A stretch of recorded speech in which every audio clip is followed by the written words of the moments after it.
माथेरानच्या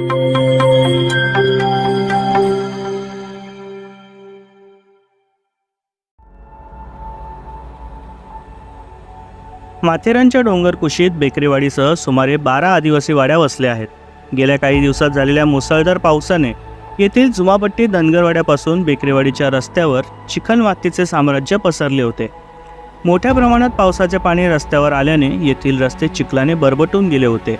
अशात येथून चालणे देखील आदिवासी बांधवांना जिकरीचे बनले होते. त्यामुळे काय करायचे असा प्रश्न निर्माण झाला होता. तेव्हा आदिवासी बांधवांचा हा त्रास पाहून भाजप युवा मोर्चाचे संदेश कराळे यांनी परिवर्तन हेल्पलाईनला याबाबत माहिती दिली. भाजप कर्जत विधानसभा अध्यक्ष किरण ठाकरे यांच्या माध्यमातून नागरिकांच्या समस्या सोडवण्यासाठी परिवर्तन हेल्पलाईन काम करत आहे. बेकरेवाडीची तक्रार प्राप्त झाल्यावर ताबडतोब त्या ठिकाणची पाहणी करून चिखल माती पाणी साचलेल्या भागात खडी टाकण्यात आली. त्यामुळे नागरिकांनी किरण ठाकरे यांचे आभार मानले आहेत. तालुक्यात अनेक भागात परिवर्तन हेल्पलाईनमुळे नागरिकांच्या समस्या सुटत असून फक्त एक कॉल आणि समस्या सॉल्व्ह असे चित्र सध्या कर्जत मतदारसंघात किरण ठाकरेंमुळे दिसत आहे.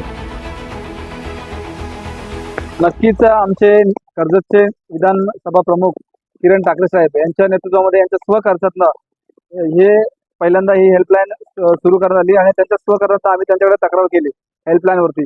त्याच्या माध्यमातून काही बेकरेवाडीचे युवक आणि आसलवाडीचे गणेश पारदे असेल, जैतू पारदे, त्यानंतर आसलवाडीचे गोविंद सांबरे इतर लोकांनी तक्रार केली होती आणि मी किरण दादाला सांगितलं होतं परिवर्तन हेल्पलाईनच्या माध्यमातून.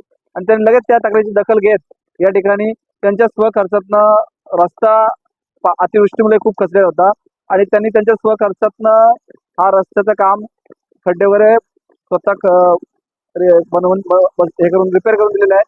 आणि त्यांच्या माध्यमातून खरं तर मला खूप सांगायला आवडतं की पहिल्यांदा असं असेल की किरण ठाकरे साहेब हे कुठल्याही ग्रामपंचायतीचे सदस्य नाही किंवा कुठलाही पद नाही आहे, लोकप्रतिनिधी नाही आहेत, ते आमदार नाही, खासदार नाही किंवा पंचायत समिती सदस्य नाही, परंतु त्यांच्या स्वखर्चातनं ते नागरिकांसाठी जनतेसाठी कर्जतच्या म्हणजे एक प्रकारचे ते जनसेवक आहेत आणि जनतेसाठी ते एवढं मोठं काम करत. प्रत्येक ठिकाणी कर्जत तालुक्यात बघतोय मी की ज्या ठिकाणी रस्त्याची दुरावस्था झाली आहे त्या ठिकाणी ते रस्ता करून देतात स्वतःच्या स्वखर्चातनं. एक चांगली गोष्ट. आणि ते भाजपचे नेते आहेत आणि ते रवींद्र चव्हाण साहेबांचे आणि प्रशांत ठाकूर साहेबांचे ते चांगले विश्वसनीय एकदम जवळचे सहकारी आहेत. आणि